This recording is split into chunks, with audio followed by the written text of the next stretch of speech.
Hello, hello. I'm your host, Anoki Kapasi. Have you ever looked back over the past month or even years and realized that you're stuck in some sort of rut? Maybe you've lost access to a part of yourself that created ideas, got results, and thrived before kids. Well, that's actually really common for moms in science and tech. And we all get stuck in different ways. Maybe you're torn between being there for your kids and then also meeting all of the demands of such a consuming job that scientific research can be. Or maybe you're just dwelling on that independence of yours that you've lost because now you're basically playing double duty as a scientist and a mom. So whatever those reasons are that got you to this point, today we're going to tackle what to do when life stalls after you become a mom. So if you're ready to stop feeling stuck and neutral and instead start showing up as the best version of yourself, I want you to grab your notebook and we're going to dive in. Welcome to Science Careers for Moms, the podcast for women in STEM who want to have both a meaningful career and be there for the important things in life. Hi, I'm Anoki Kapasi, a PhD researcher, business owner, and homeschooling mom of 2 boys. I'm passionate about helping moms in science and tech build careers that fit their whole life. Join me for honest conversations with other scientists who've gone through the same career decisions you're facing right now. You'll also get actionable frameworks that cut through burnout, work-life balance myths, and circular decision-making. If you're ready to make STEM career decisions that let you be an amazing mom, you're in the right place. Let's get into today's episode. It's been so great getting all of the messages from you guys about how much you're loving the show. And I'm going to read a message from listener Cece. So relatable. I think most moms can relate to the feeling of wanting to be an amazing mom without losing herself. Thank you for the tips that help me stay on track and keep showing up for myself. Thank you, Cece. That was a great review. And to be honest, that feeling where I didn't want to have to choose between being a good mom and good at my job as a scientist and other things that I'm passionate about is exactly why I started this podcast to begin with. And so if my show has been really hitting home for you, I'd love it if you could share the value that you're receiving by writing a review on Apple Podcasts. I'm sure other women in STEM are really going to appreciate hearing what you have to say. I know I will. Thanks so much. Now, I want to be clear from the get-go. I'm not saying that motherhood is a change that's bad or detrimental in any way. No, in fact, I'm actually saying the opposite. Motherhood is the most wonderful experience and experiment in our lives, and that's why it can hit us so hard. You've built your identity on being a serious scientist, you're a high achiever, and someone who likes to excel. You got your PhD, you've been publishing, and you've proven that you belong in this high-impact world. We are used to mastering so many hard things. So how could this be the thing that brings us to our knees and humbles us so immediately? Suddenly, that identity that you spent years building doesn't fit anymore. So much changes once we become moms, and yet we still look at ourselves, we expect from ourselves, and we perform as if we are that same person that we used to be before becoming moms. But actually, you're being pulled in so many different directions, and you're trying to have it all without a clear plan. You feel like a bad mom and a bad scientist at the same time, and that you're never fully enough in either role. And where does that leave you? That makes you feel like you're failing at 2 of the most important things in your life. So yes, that can be paralyzing, and it probably is the reason that you're stuck. It can be disorienting, especially as a high achiever. Not only do you not recognize who you have become and are becoming, you've also started to question your abilities, intelligence, your capabilities, and motivation behind all the things that you do. The truth is that you shouldn't have to choose between being a serious scientist and a good mom. So I want you to hear me loud and clear. Every mom deserves to pursue ambitions while being able to prioritize her family. And I know what this is like to want this. I have been there returning to work and assuming that I could just slip right back into the way that things were before at work, before I had kids, as if I was that same person. And that mom part of me stops existing every time I decide to show up at work. but we know that that's not the case.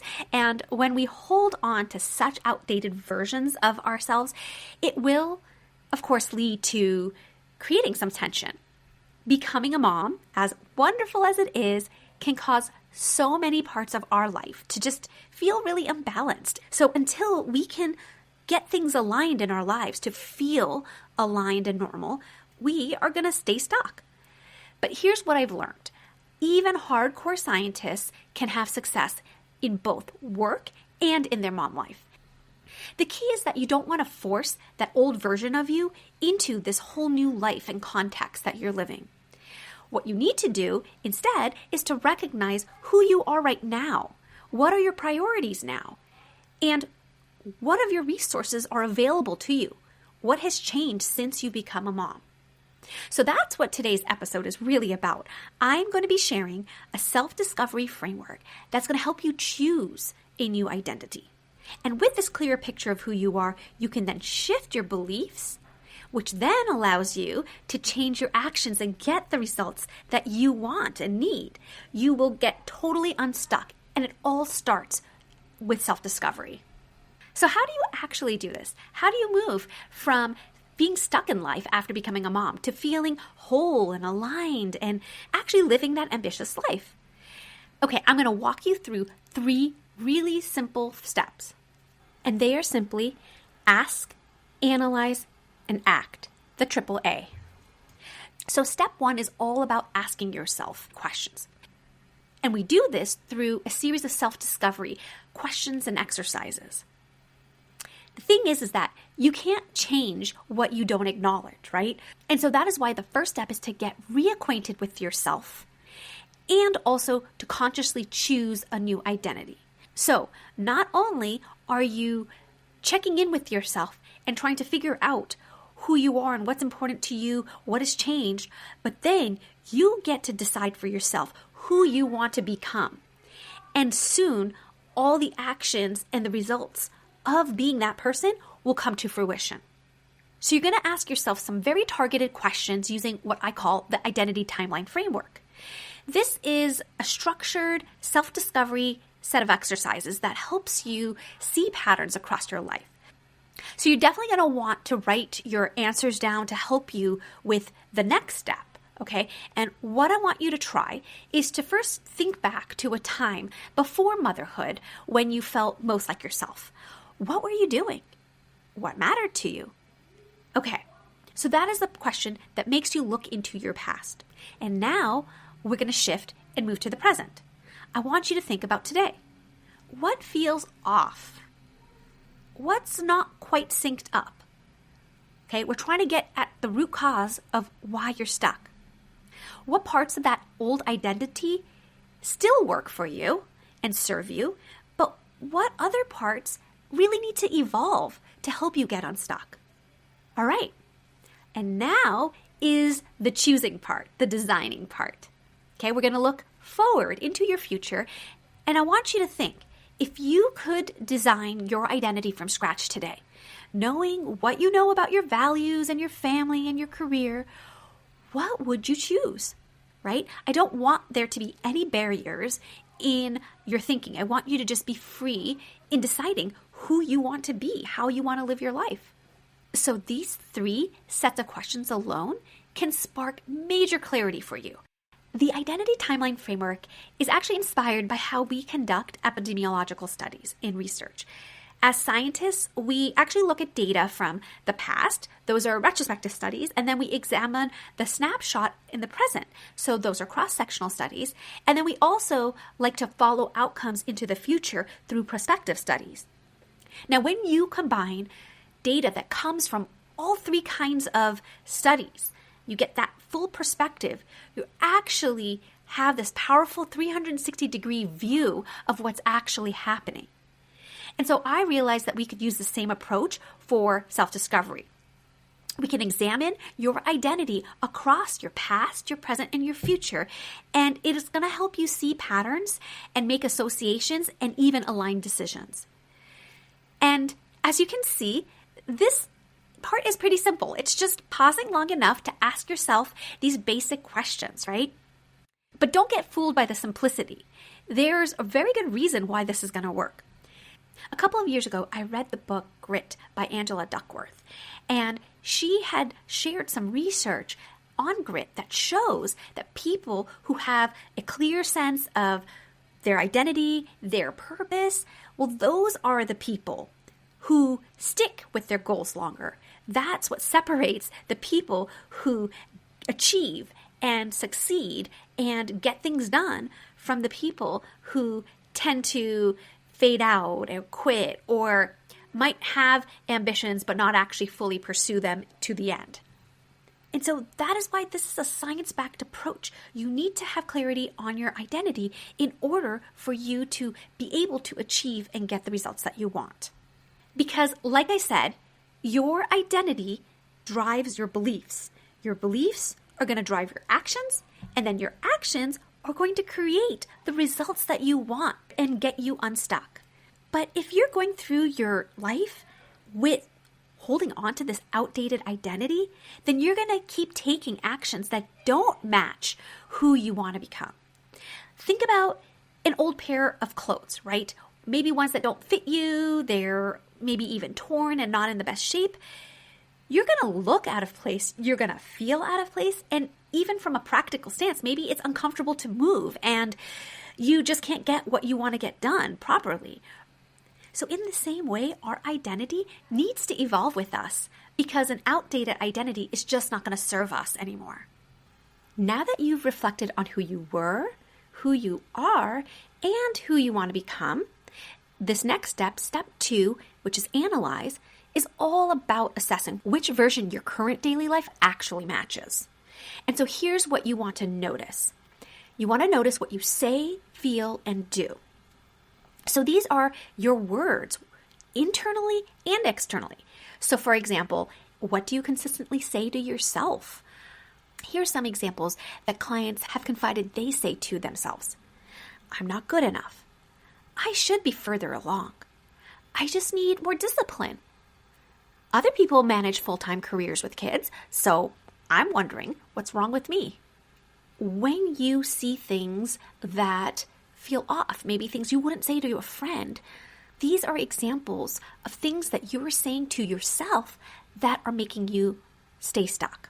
But it's also the words that you say externally. What do you consistently say to others? I've heard women say, I'm so busy. I keep trying to make it work. Oh, I don't have time for that. So do those words sound like somebody who's going to be an action taker or someone who's telling themselves they can't do something? You are projecting to others that you are the type of person who is too busy to get unstuck. And then you also want to analyze your emotions, the internal and external emotions. So internally would be like, what do you feel most often? Do you feel guilt and resentment and exhaustion? Or are you experiencing joy and pride? And externally, how are those emotions showing up in your life? Are you finding yourself snapping at your kids? Are you avoiding your inbox because you just don't want to face the work that you have? Are you scrolling on your phone instead of doing things that you tell other people you want and need to do? You know, something that used to happen to me is that I would avoid deep conversations with my husband, for example, because I didn't have the energy, or I felt that I didn't have time to actually get sucked into something deep, that I needed to just move on from that interaction and move on to the next thing so I can make progress in my work.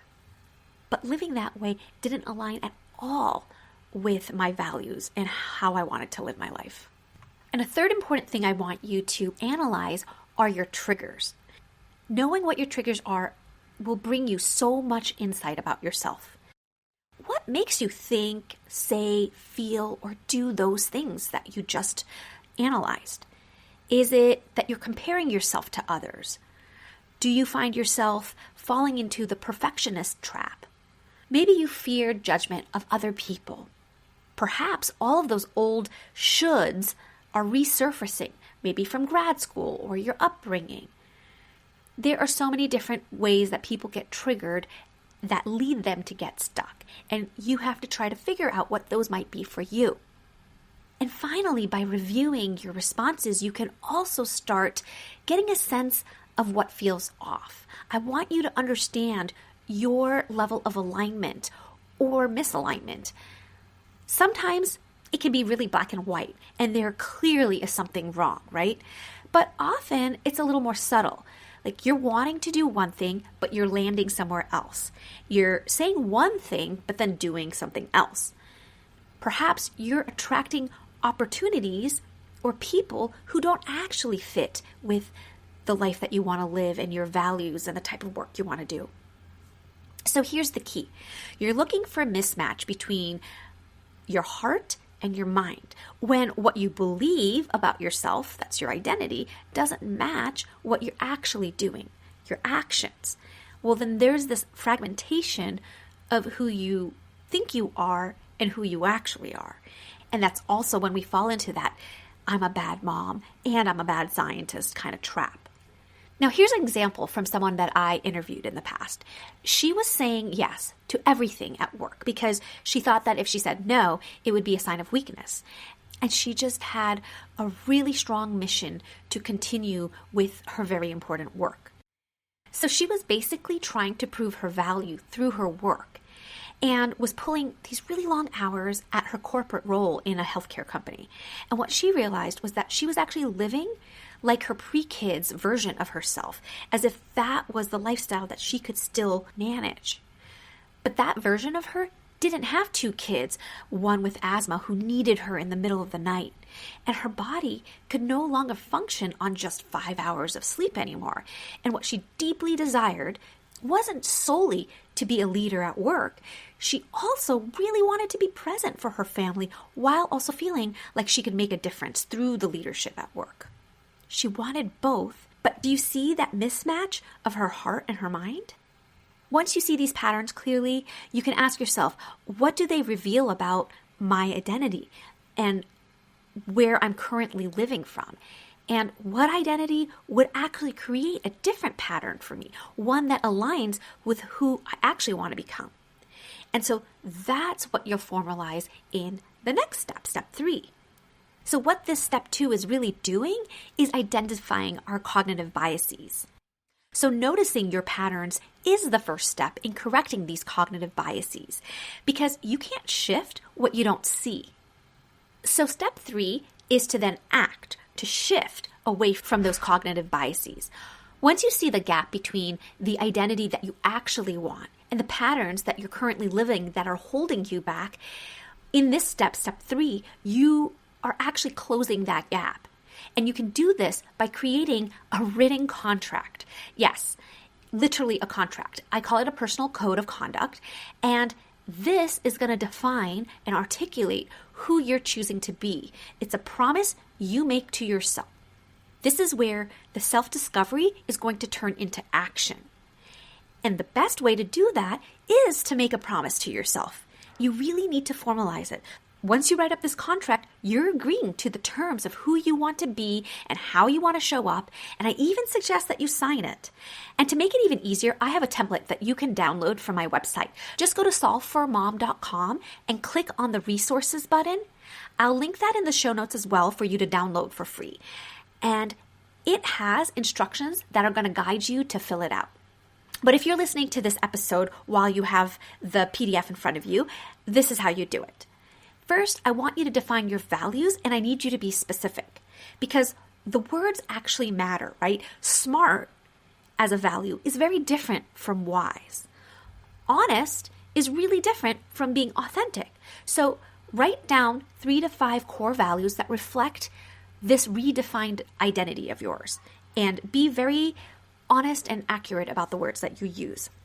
Using those values as a guide, you want to list the kind of person you want to be, what you will always do and what you will never do. And then you're going to turn those values into what I call conduct statements. And there are plenty of examples in the template. They show how you can take your values and incorporate them into your statements. But just so you know, you can also make overarching general statements. Here's some examples from my personal life that are more general statements. I am a scientist who practices both deep work and present parenting daily. I don't have to choose. I also have something down like, I always prioritize doing things that align with my values over other people's expectations. So can you see how these are general guides for how I would live my life? And those examples show values-based statements. So they take your values and they incorporate them into the sentence. Once you have your personal code of conduct, here's the game changer. You can't control what comes into your daily life, the requests, the opinions, the opportunities, but you can control what you do with them. So you can use your personal code of conduct as a gauge, right? You can filter all of your thoughts, then your feelings and your words through this contract. And if they don't align with what you promised to yourself, mentally reframe what you're saying and thinking and doing and start to express who you want to be and who you promised to yourself that you would be. The same thing goes for your actions. Filter everything that you think you want to do through this personal code. Use it as a yes-no decision filter and then take action accordingly. So here's a personal example. When my kids are asking for help during work time, I used to get frustrated. The thoughts that I would have before I developed my life plan, before I had this personal code of conduct, was that I would say, well, I'm never going to finish this if they keep interrupting. Why can't they just leave me alone? But once I was able to filter through my contract, one of my personal code statements is that I will always make time when my family asks whether they are big or small tasks. So once I was able to filter it through my personal code of conduct, I could remind myself and mentally reframe that this interruption is only 2 minutes. I can certainly pause and help and then return back to my work. In this way, I'm choosing to be available right now because that's the kind of mom that I want to be. Here's an example of needing to put boundaries on your work. Let's say someone offers you a high-profile project. Maybe the old version of you used to say, well, I have to say yes. I have to prove that I'm a serious scientist. But maybe with your new identity in mind, you might ask yourself, does this align with my values? Does this move me towards the life that I'm designing? If yes, then take it, yes. But if not, then you can say no without feeling any guilt. And here's what different results look like. Instead of saying yes to every project and resenting it later, that you have to work so hard for something that is taking you away from what you really want, you can now confidently decline and still feel aligned. Feel like you're moving forward, not backwards, not stuck. Even the smallest shifts can completely change the course of your outcome. Instead of scrolling when you're exhausted because you don't feel like you have the brain power to do anything else, you might actually be able to choose a book because that's who you decide to be. You decide to be a person who reads. Instead of snapping at your kids, maybe you make the small shift to pause and actually respond to what they're trying to ask you so you can be present with them. So that is the full circle. When motherhood has changed everything for you, and now you need to realign yourself, find purpose, and get unstuck. What you need to do is the triple A. Ask, analyze, and act.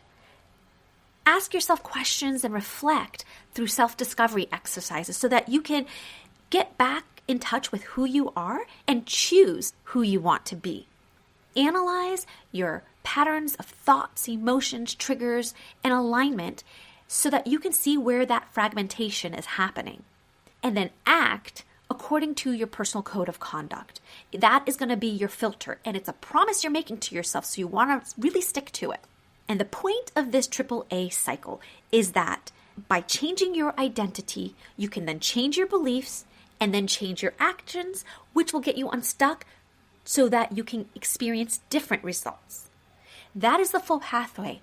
And when you have a clear plan, you're no longer reacting to things. You're responding from a place of self-determination. You're building trust with your own self and with others because you're keeping the promises that you make to yourself. So if you want a place to start, there's 2 small things you can do. First, pick one of the questions from the identity timeline framework that I shared in this episode and journal over it. You can address the others in future weeks so that you're not dumping a whole lot of stuff to reflect on in 1 week. And the second really simple thing that I want you to do is to make sure you grab that free personal code of conduct template. You can get that again at solveformom.com and then click on resources. And also you can find it in the show notes. So whichever is easier for you.